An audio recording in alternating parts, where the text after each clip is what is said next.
Amin. Baik, shalom. Silakan duduk. Iya. Eh, tak kenal maka tak sayang. Saya mau kenalan dulu. Nama saya Iskandar Dahi. Saya orang Nias. Ada orang Nias di sini? Wow, ada di multimedia. Yang orang Nias nanti saya kasih bonus. Siap ibadah, foto bareng dengan saya. Oke, saya punya istri baru satu Bapak Ibu. Iya, saya harus bilang istri saya baru satu karena kami sudah menikah 30 tahun. Biasanya orang yang menikah semakin tahun dia bukan semakin langsing, dia semakin langsung Bapak Ibu. Jadi saya selalu berkata istri saya baru satu. Bangun pagi saya katakan waduh mama cantik sekali, I love you. Istri saya cuma bilang banyak kali ceritamu. Apa maumu? Kopi, kopi. Nah itu dia ya. Anak saya cuma satu. Perempuan sudah berkeluarga, sudah kasih saya cucu 2. Ya, jadi saya dipanggilnya sekarang bukan Pak tapi Opa atau Opung. Tapi kalau saya pergi kemana-mana, tadi saya cerita dengan Pak Gembala, saya segmen pelayanannya saya lebih suka anak muda. Kalau saya dengan anak muda, saya enggak boleh dipanggil Opa, saya harus dipanggil Bro. Begitu. Oke, saya kira cukup perkenalan kita. Karena kalau perkenalannya lebih lanjut, nanti saya sebutkan pula nomor rekeningku. Repot kita. Oke, nah karena kita baru memperingati kemerdekaan, ya, saya mau mengencourage kita cinta Indonesia. Nanti saya sebutkan NKRI, jemaat katakan harga mati. Saya sebutkan ikut Yesus, jemaat katakan sampai mati. Di copy ya. NKRI, ikut Yesus. Sekali lagi ya, NKRI, ikut Yesus. Karena banyak anak muda secara khusus, ya, dia ikut Yesus, tapi kemudian dia berubah jadi ikut kekasih hati. Karena dia sudah berdoa, Tuhan kirim sama saya Matius, Markus, Lukas. Dia tunggu sampai Yakobus, sampai Wahyu, nggak datang juga. Yang lewat Abdul. Lalu dia ingat pelajaran di sekolah, nggak ada rotan, akar pun jadi.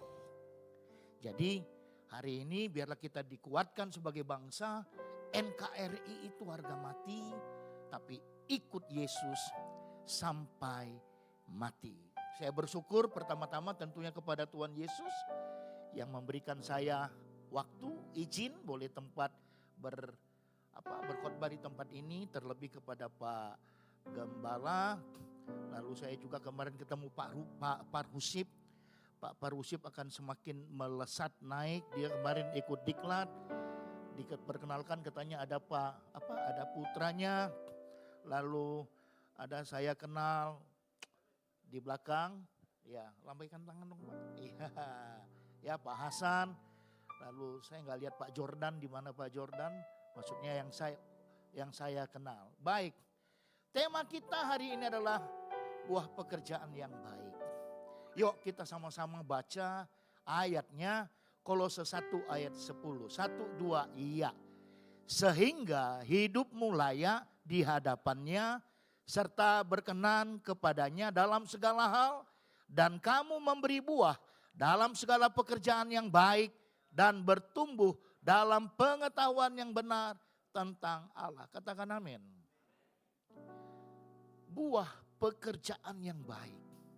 Memang harusnya sebagai gereja, sebagai orang percaya, hidup kita selalu memberikan buah pekerjaan yang baik. Yang setuju katakan amin. Di PHP nggak boleh bales. Lalu anak muda, ada yang kena PHP enggak? Bisnisnya kena tipu, selalu berkata, Tuhan engkau tetap baik. Apalagi ada banyak hal. Tapi biarlah dikatakan buah pekerjaan yang baik Artinya kita mau menunjukkan kepada dunia, ini loh aku. Kristus ada di dalam aku. Karena genetiknya Yesus ada dalamku, maka buah kehidupanku selalu buah pekerjaan yang baik. Amin Bapak Ibu. Oke, berikutnya boleh bantu saya by next.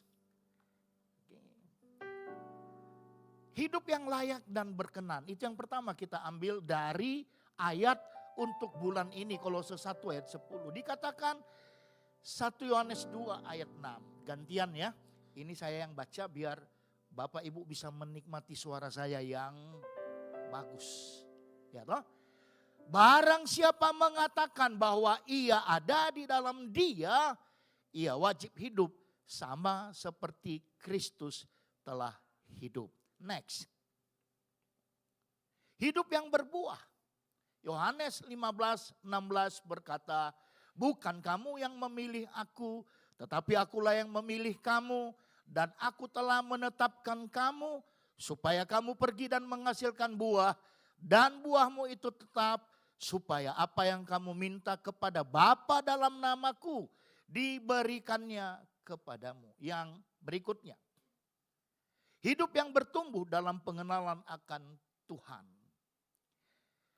Hosea 6 ayat 3 kita baca kembali bersama-sama. 1, 2, ya. Marilah kita mengenal dan berusaha sungguh-sungguh mengenal Tuhan. Ia pasti muncul seperti fajar. Ia akan datang kepada kita seperti hujan pada akhir musim yang mengairi bumi. Jadi buah pekerjaan yang baik yang dimaksudkan dalam tema kita bulan ini ada 3 hal. Yang pertama adalah hidup layak dan berkenan. Ketika kita mau hidup layak dan berkenan kepada Tuhan, dia tidak hanya berkata tidak dengan dosa, dia tidak berkata hanya bahwasanya aku akan hidup kudus. Tapi dikatakan hidup layak dan berkenan, ia wajib hidup sama seperti Kristus telah hidup. Ketika Yesus ada di muka bumi ini selama 33 tahun setengah. Ada banyak pelajaran kehidupan yang bisa kita ambil dari pribadinya Yesus. Dan itu kita bisa baca lewat keempat Injil di Alkitab. Sekarang kita masuk di dalam aplikasi 3 hal ini. Hidup yang berkenan dikatakan berikutnya. Kristus adalah gambaran surga. Kita wajib hidup dengan budaya surga. Bukankah tadi di 1 Yohanes 2 ayat 6 dikatakan yang ngaku hidup dalam Kristus wajib hidup seperti Kristus. Nah, Kristus itu adalah gambaran surga. Maka kita wajib hidup dengan budaya surga. Ini kan sudah mau pilkada toh? Banyak angin surga yang terjadi. Tapi kita sebagai orang percaya wajib hidup dengan budaya surga. Yuk kita cek and recheck apakah kita hidup dalam budaya surga sesuai dengan apa yang dikatakan di 1 Yohanes 2 ayat 6 yang barusan. Yang pertama kita harus hidup sungguh-sungguh. Ayatnya adalah Yosua 1 ayat 8. Dikatakan janganlah engkau lupa memperkatakan kitab Taurat ini, tetapi renungkanlah itu siang dan malam, supaya engkau bertindak hati-hati sesuai dengan segala yang tertulis di dalamnya, sebab dengan demikian perjalananmu akan berhasil dan engkau akan beruntung. Yang setuju katakan amin. Saya ini umurnya 61 Bapak Ibu. Banyak yang menduga saya belum 61. Sehingga ada yang salah duga juga dengan saya. Masih ada yang naksir sama saya. I'm in the pulpit. Saya serius. Waktu saya ke Palu, karena saya suka melanglang buana, sampai ke Papua, sampai ke India, ya, ada yang ngajak kenalan.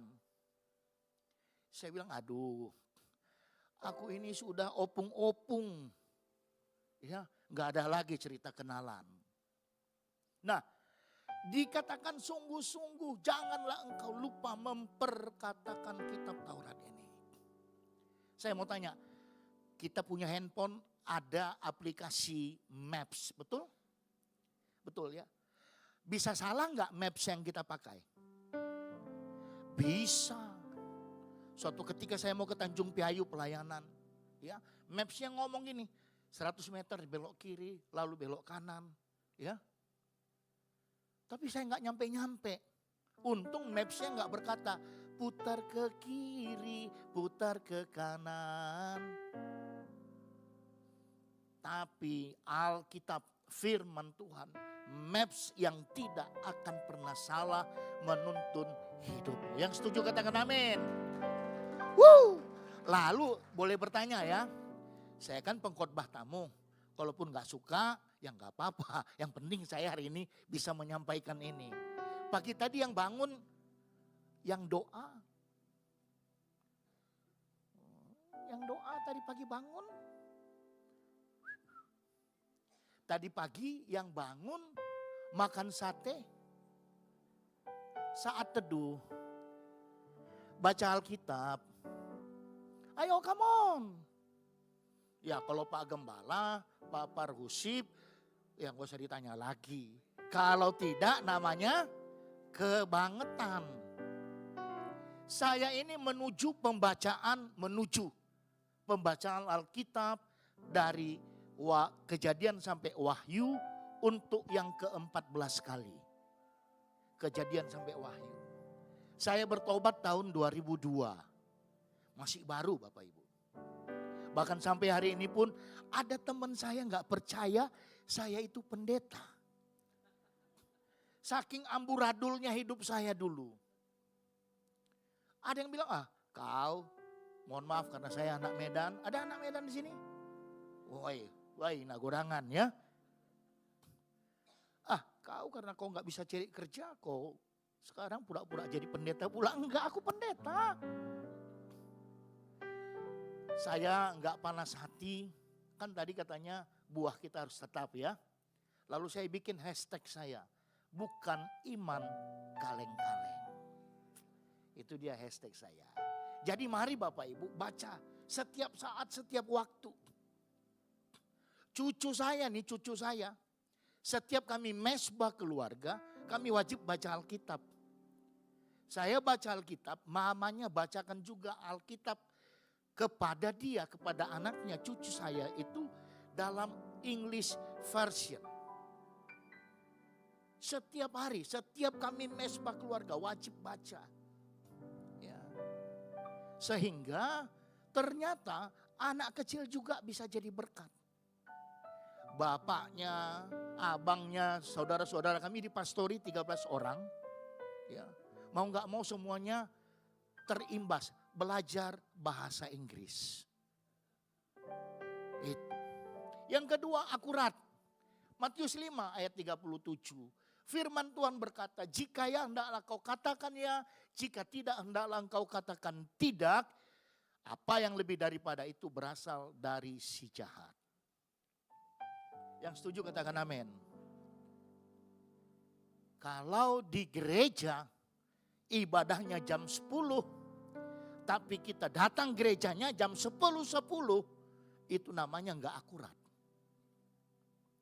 Halo, ibadah kita jam, kalau kita datang jam 10.10, artinya kita enggak akurat.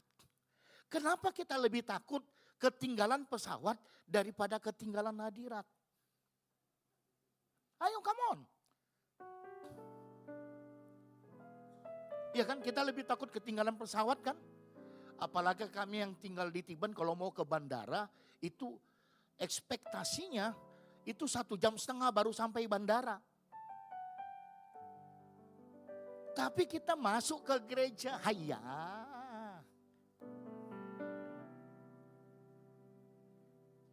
Ayo mulai hari ini ibadah di tempat ini jam 10 on time, gak ada lagi yang terlambat.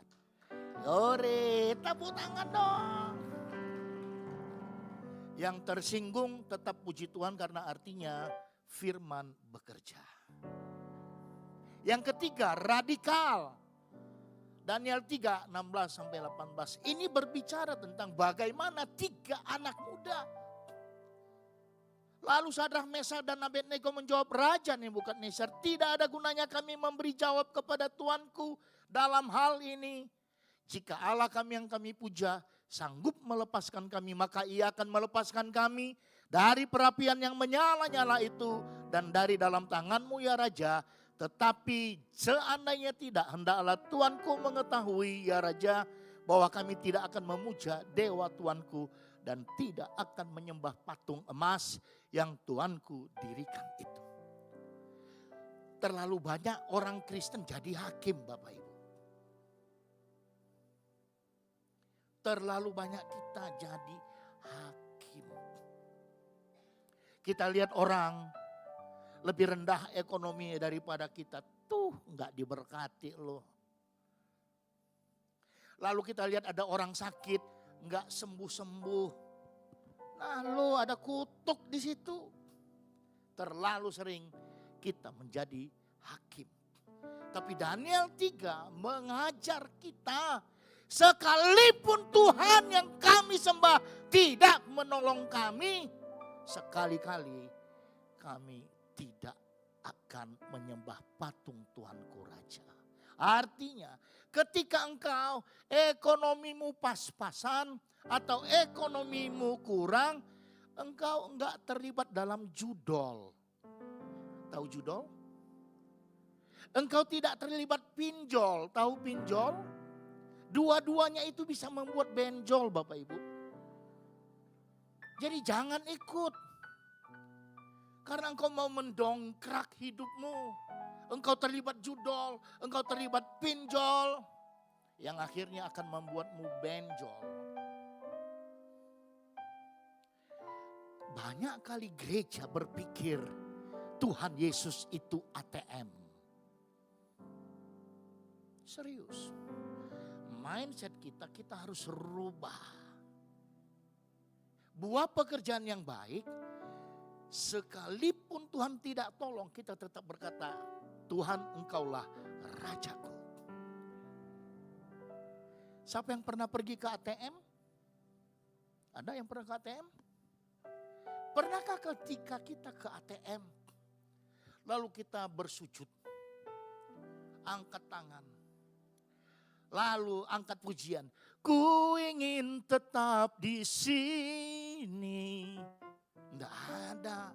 Habis ambil duit, lirik kiri, lirik kanan, siapa tahu ada copet, siapa tahu ada garong, langsung pergi. Tuhan selalu dijadikan ATM. Ketika Tuhan berkati kita, haleluya. Ketika Tuhan gak berkati kita, radikal. Jadilah orang Kristen radikal. Jadilah jemaat BCP yang radikal, yang setuju, katakan amin. Serius. Dengar baik. Tuhan antar engkau ke gereja ini bukan tanpa maksud. Ada maksudnya. Ketika karena Bapak yang kenal, saya kenal. Ketika Pak Parusip ada di tempat ini, Tuhan punya maksud. Dia punya anak, bro. Hai. Jadi pemusik itu sesuatu yang luar biasa. Jadi radikal. Apapun yang diajar di tempat ini, praktekkan di luar sana. Apa yang diajarkan gembalamu, praktekkan. Suatu ketika di sebuah desa, tengah malam, Hujan. Di desa loh, di kampung hujan. Petir menggelegar. Seorang anak kecil berlari-lari menuju rumah Pak Gembalanya. Yang jelas bukan Pak Chingfen, karena di desa. Pak Chingfen ada di Batam. Berlari-lari, dia ketuk rumah pendetanya. Pak Pendeta, Pak Pendeta. Karena hujan, ini anak lupa. Pendeta juga manusia.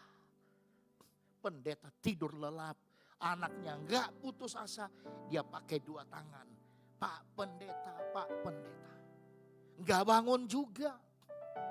Enggak putus asa. Karena dia menerima pengajaran dari gembalanya untuk radikal. Dia balik badan, dia dobrak itu pintu. Pendetanya bangun. Ada apa adik? Pak Pendeta tolong ke rumahku, ada yang sakit. Nanti Pak Pendeta doa.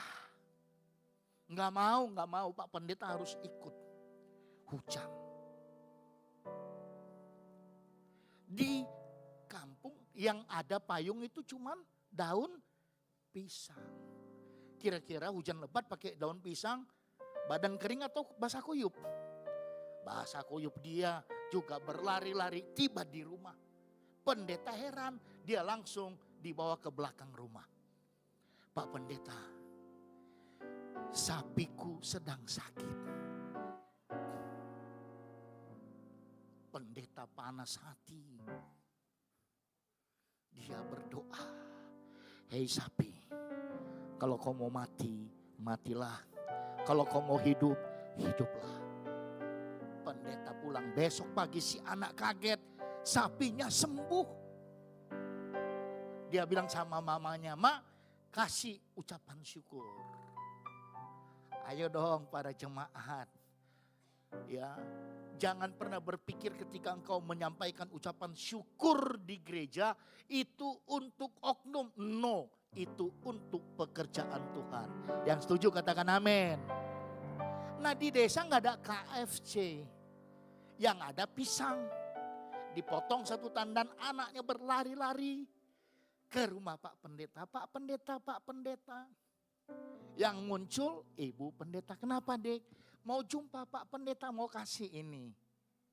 Oh sini biar Ibu terima. Enggak, aku mau ketemu Pak Pendeta. Karena Pak Pendeta doain sapiku sembuh. Kamu ya rupanya ya. Sampai suamiku sakit. Ini anak cuek aja, dia terobos masuk. Dia ke kamar Pak Pendeta, dia angkat tangan. Hei pendeta, kalau kau mau mati, matilah. Kalau kau mau hidup, hiduplah. Pendeta, iya doaku tadi malam. Dia terpingkal-pingkal, dia keringat, dia jadi sembuh. Radikal. Khususnya para anak muda, ayo. Tahun ini adalah tahun yang mengerikan. Ya.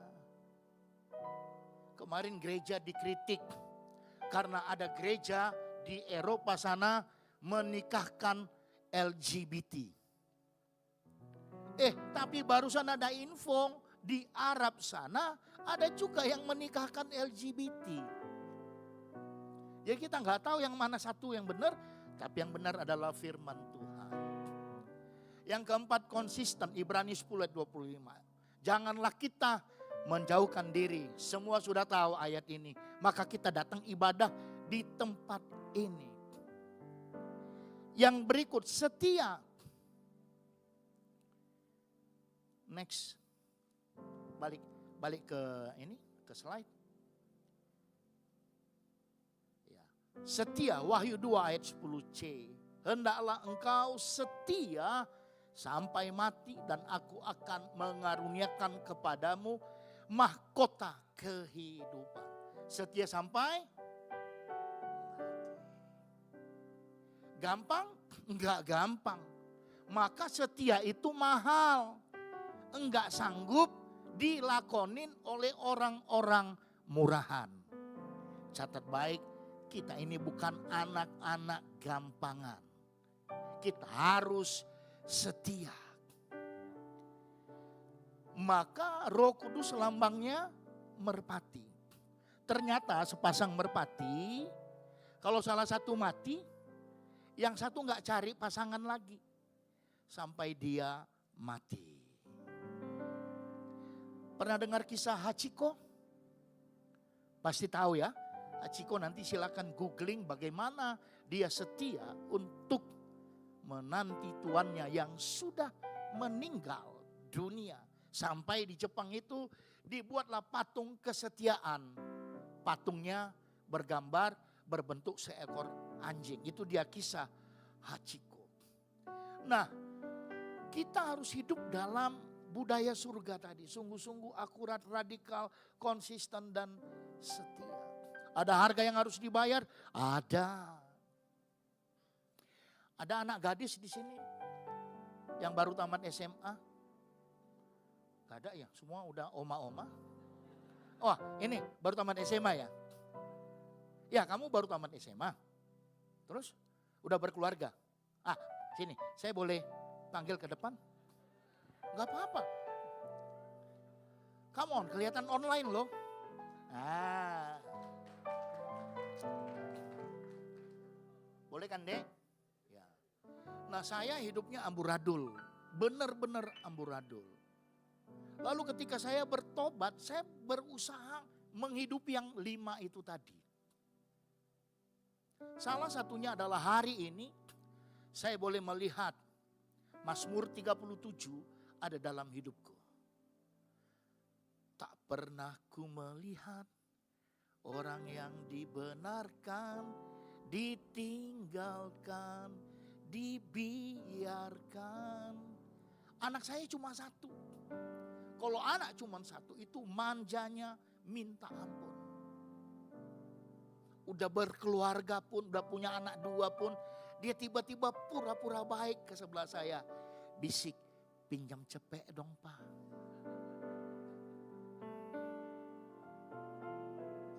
Nah, saya mau kasih contoh gaya surga, budaya surga ini dengan kisah kehidupan saya. Anak saya waktu berusia 17 tahun dia bilang, "Papa, aku sudah boleh pacaran." Saya bilang, kalau kau baca di Alkitab ada kata pacaran, pacaranlah di sana. Dia bilang, dasar pendeta. Mana ada kata pacaran di Alkitab. Karena anak saya ini dalam tanda petik saya paksa juga baca Alkitab dari Kejadian sampai Wahyu. Dia tamat SMA. Dia bermanis muka. Pak, udah boleh. Boleh apa nak? Pacaran. Saya jawab satu kata, tidak. Oh, dia pergi. Mukanya memanjang kayak pepaya Bangkok. Lalu dia kuliah. Dia tamat jadi sarjana. Wow. Ketika dia di wisuda, saya hadir. Dia tanya, "Papa, udah boleh pacaran?" Saya jawab dengan satu kata, sudah. 5 menit kemudian semua status medsosnya _2 berpacaran. Dia tanya, "Pak, kenapa boleh begitu?" Saya bilang kepada anak saya, namanya siapa Dek? Vio. Nak, saya sebagai papa punya 3 tanggung jawab. Yang pertama, kau harus sekolah. Puji Tuhan kau jadi sarjana. Yang kedua, karena sarjanamu engkau dapat kerja yang baik. Dia punya kerja yang baik. Hanya karena COVID kemarin, tempat kerjanya tutup. Lalu yang ketiga saya bilang, Pak Bro Parhusip kan, ini Pak Parhusip, ini Bro Parhusip, ya kan? Betul ya? Lagu wedding tau deh? Teng, teng, teng, teng. Oke, saya boleh gandeng adek? Oke, ya. Saya bilang sama anak saya, "Nak, nanti di gereja ketika engkau akan menikah," sambil dong lagu wedding, teng teng teng teng. Nah itu dia, saya akan bawa kau ke altar, ke dalam gereja. Sambil saya lirik calon pasangan suamimu dan berkata, "Ini loh anakku, ori, enggak kawe-kawean." Wih, dia nangis loh. Dia peluk saya, tapi jangan peluk saya. Dia peluk saya. Dia peluk saya. Nangis. Lalu ketika dia mau merit, status IG-nya berkata, yang mau menikahi aku harus seperti papa. Saya screenshot, nanti saya mau kasih sesudah dia 10 tahun menikah. Ini loh. Oke adik, terima kasih. Tuhan berkati. Lalu hidup yang berbuah. Hidup yang berbuah adalah yang bisa dinikmati dalam segala hal dan situasi dengan cara yang pertama menjadi pelaku amanat agung. Itu adalah target kita secara sinodal bahkan. Kita punya target 10.000 jemaat. Kita menjadi pelaku amanat agung. Lalu kita menjadi pembawa kabar baik. Ini boleh ditampilkan ayatnya Roma 10, 14 sampai 15. Roma 10, 14, 15. Firman Tuhan berkata demikian Bapak Ibu. Tetapi bagaimana mereka dapat berseru kepadanya jika mereka tidak percaya kepada Dia? Bagaimana mereka dapat percaya kepada Dia jika mereka tidak mendengar tentang Dia? Bagaimana mereka mendengar tentang Dia jika tidak ada yang memberitakannya? Dan bagaimana mereka dapat memberitakannya jika mereka tidak diutus? Seperti ada tertulis, betapa indahnya kedatangan mereka yang membawa kabar baik. Bapak Ibu jemaat, tahukah Anda? Di surga sedang ada sebuah persiapan sekarang. Karena ada 3 jiwa yang akan dibaptis pada hari ini.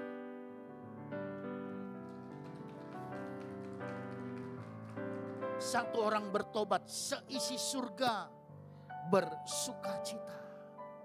Ada orang niasnya enggak Pak di antara 3? Ada enggak? Enggak ada. Oke. Tadi saya bilang sama Pak Gembala, saya ini orang nias Pak Gembala. Kami ini suku, kami mirip orang Israel, tegar tengkuk. Jadi kalau ada orang nias yang datang bergereja ke karismatik seperti ini, itu puji Tuhan. Kalau ada yang dibaptis, itu namanya mukjizat. Karya terbesar dalam hidupku. Kita harus mau menjadi seperti yang dikatakan tadi di Yohanes 15 ayat 16. Kita harus menghasilkan buah yang tetap. Yang terakhir, hidup yang bertumbuh dalam pengenalan akan Tuhan. Bergaul karib dengan Tuhan. Mazmur 25 ayat 14 berkata, Tuhan bergaul karib dengan orang yang mengasihi Dia, yang takut akan Dia, dan perjanjiannya diberitahukannya kepada mereka. Bukti kita bergaul karib dengan Tuhan adalah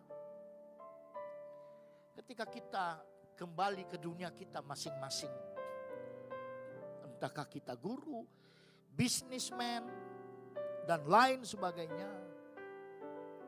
Engkau akan tetap bisa keluar sebagai orang yang menang. Bukan orang yang dapat cuan, beda ya. Orang yang menang, bukan dapat cuan senantiasa. Karena kadang bisnis kita ditipu orang. Karena kadang ada banyak hal tapi dikatakan bergaul karib dengan Tuhan. Adik Vio sudah punya pacar? Sudah ya? Belum? Kasihan, cantik-cantik belum ada. Kalau orang pacaran, ya, dia selalu WhatsApp. Yang, udah mamam belum?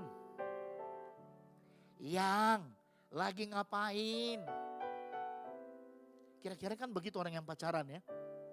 Ya selalu berusaha mesra. Orang yang bergaul karib dengan Tuhan akan selalu berkata begini, firman-Mu pelita bagi kakiku, terang bagi jalan. Makanya Alkitabnya dibaca. 2 minggu lalu saya melayani orang yang kemasukan jemaat. Saya datang tengah malam, saya bilang, kurang ajar nih iblis ganggu tidur orang. Oh iya dong. Saya datang. Alkitab diletakin di sebelah kepala yang kemasukan. Saya bilang, simpan itu, simpan. Bukan lu kasih Alkitab, setannya kabur. Tapi karena kita bergaul karib dengan Tuhan, ada kuasa dalam diri kita. Yang setuju katakan amin. Maka ketika engkau berangkat bekerja besok, apapun pekerjaanmu, engkau harus berkata begini, Tuhan, ini pekerjaanku. Aku serahkan kepadamu, aku lakukan yang terbaik untukmu. Lalu hidup yang bertumbuh dalam pengenalan akan Tuhan itu, dia tahu menempatkan prioritas kehidupan. Yang pertama itu Tuhan. Yang kedua keluarga. Yang ketiga pekerjaan atau pelayanan. Tapi banyak orang yang membolak-balik ini. Dengan alasan keluarga, enggak datang gereja. Ada orang menikah 6 tahun enggak punya anak. Datang sama pendeta-pendeta. 6 tahun kami menantikan keturunan, didoain sama pendetanya. Lahir anak. Pendetanya telepon, kok gak gereja? Iya si kecil rewel. Besoknya ditanya, kenapa gak gereja? Iya si kecil rewel. Dan seterusnya. Ada juga orang sibuk pekerjaan atau pelayanan, lupa Tuhan. Banyak orang melayani Tuhan dengan luar biasa. Tapi di rumahnya dia bukan orang yang luar biasa. Kami di rumah ada 13 orang, tadi saya katakan. Ya. Saya paling suka tidak melihat beras. Karena sekali 3 hari harus beli beras. Tapi saya bilang sama anggota rumah saya, you and you. Mau tinggal di sini, peraturannya cuma satu. Ikut apa yang saya perintahkan. Bangun pagi, ayo kita doa. Malam, ayo kita doa. Kenapa? Kita temanya buah pekerjaan yang baik. Tanpa aplikasi ini tadi, gak mungkin kita menghasilkan buah pekerjaan yang baik di luar sana. Jangan salah. Lebih banyak orang baik daripada kita. Contoh, ya, Yayasan Buddha meng-highlight yang mau operasi katarak gratis. Apalagi ada banyak yang lebih baik daripada kita. Tapi penghiburan bagi kita adalah kita tidak hanya baik, tapi kita juga adalah orang-orang benarnya Tuhan. Katakan amin. Ya. Buah pekerjaan baik itu sangat dibutuhkan oleh dunia yang sedang masuk dalam ketidakpastian. Saya punya iman ini, sekarang saya umurnya 61, cucu saya umur 2 tahun 5 bulan. Saya selalu bilang sama cucu saya setiap pagi, nanti kamu kalau wisuda kakek ada loh. Kira-kira 19 tahun lagi itu. Artinya saya umur 80 tahun. Saya selalu bilang, nak, cucu, nanti kamu wisuda, kakek ada. Istri saya bilang, oh luar biasa. Ya nggak apa-apa, nanti kita pakai tongkat tapi ikut di wisuda. Buah pekerjaan baik yang dimaksudkan di Kolose 1 ayat 10. Utamanya pertama-tama adalah dari dalam diri kita terlebih dahulu. Dari dalam loh.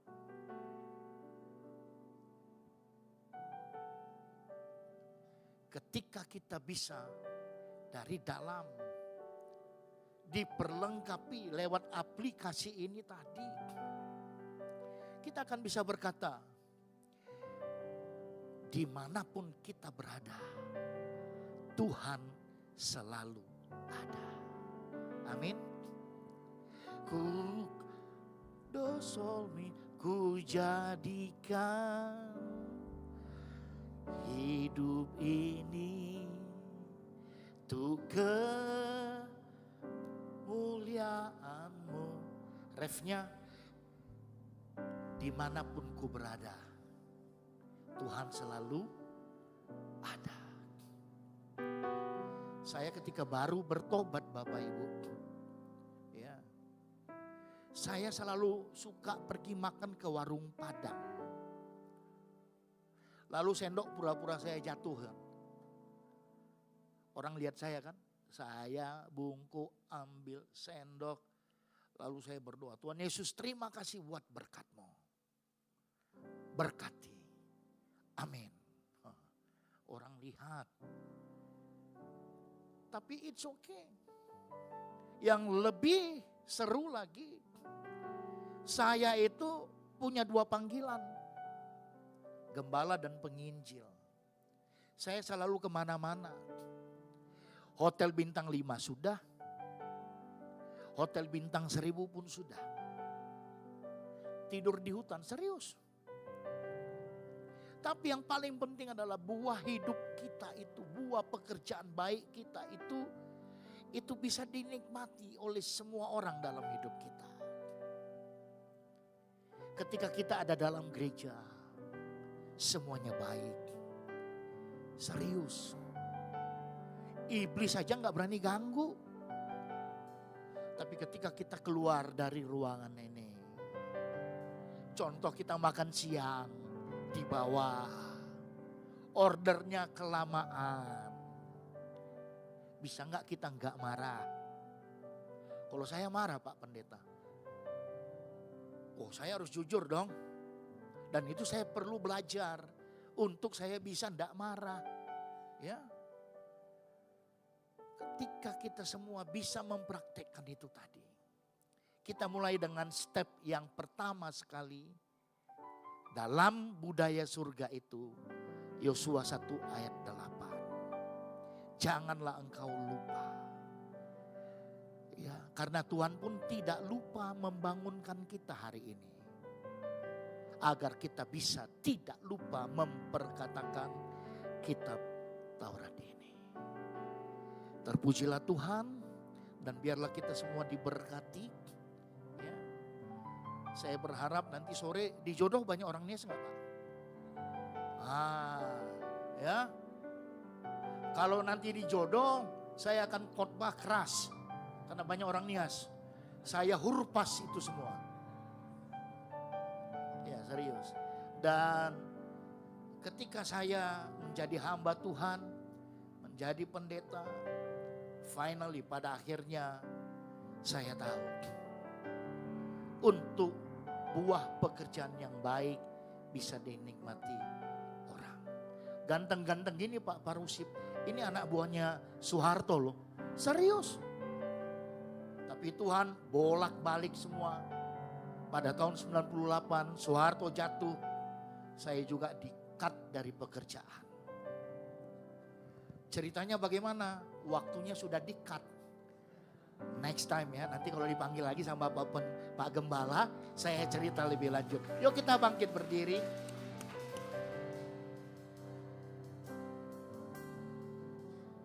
Tadi saya ada request lagu. Wah ini brother saya ini ya. Kami jumpa di tengah laut kemarin. Di pantai maksudnya. Saya bilang, bro jumpa nanti tanggal 18. Oh siap katanya. Ya.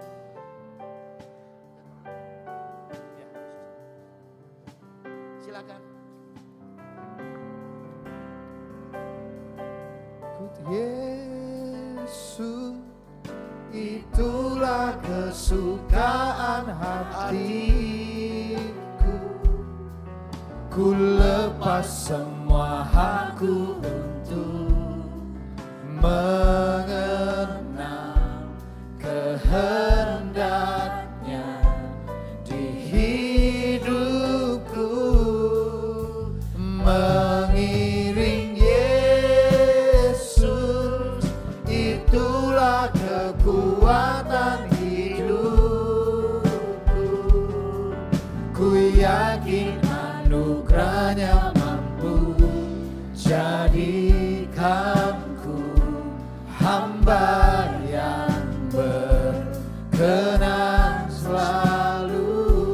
Biar WL dan singer angkat pujian ini setengah suara. Saya mau berdoa buat jemaat di sini. Semua karena Ketahuilah jemaat yang dikasihi Tuhan, hari ini ada. ketika gereja menetapkan target kita di bulan Agustus, buah pekerjaan yang baik. Ada banyak hal yang harus kita bongkar, yang kita tinggalkan. Egois kita, selfish kita, dan itu tidak gampang. Tapi ketika seperti lagu ini berkata, Yesus semakin bertambah, aku semakin berkurang, dan kita mau submit hidup kita kepada Tuhan, dunia sekitar kita pasti melihat buah pekerjaan yang baik keluar dari dalam hidup kita. Karenanya biarlah Bapa, dalam nama Yesus aku berdoa, berkati jemaat di tempat ini, berkati Bapa, dan biarlah mereka semuanya memiliki buah pekerjaan yang baik di dunia mereka masing-masing, apapun itu. Mereka dengan iman berkata, mengikut Yesus, mengiring Yesus adalah sesuatu yang tidak boleh ditawar-tawar dalam kehidupan mereka. Sehingga mereka akan melihat bagaimana Tuhan berkarya, bekerja dalam kehidupan mereka. Terima kasih Bapa, hamba terbatas. Tapi biarlah Roh Kudus yang tidak terbatas akan terus mengajar jemaat di tempat ini. Dalam nama Yesus, hamba mau berdoa. Amin.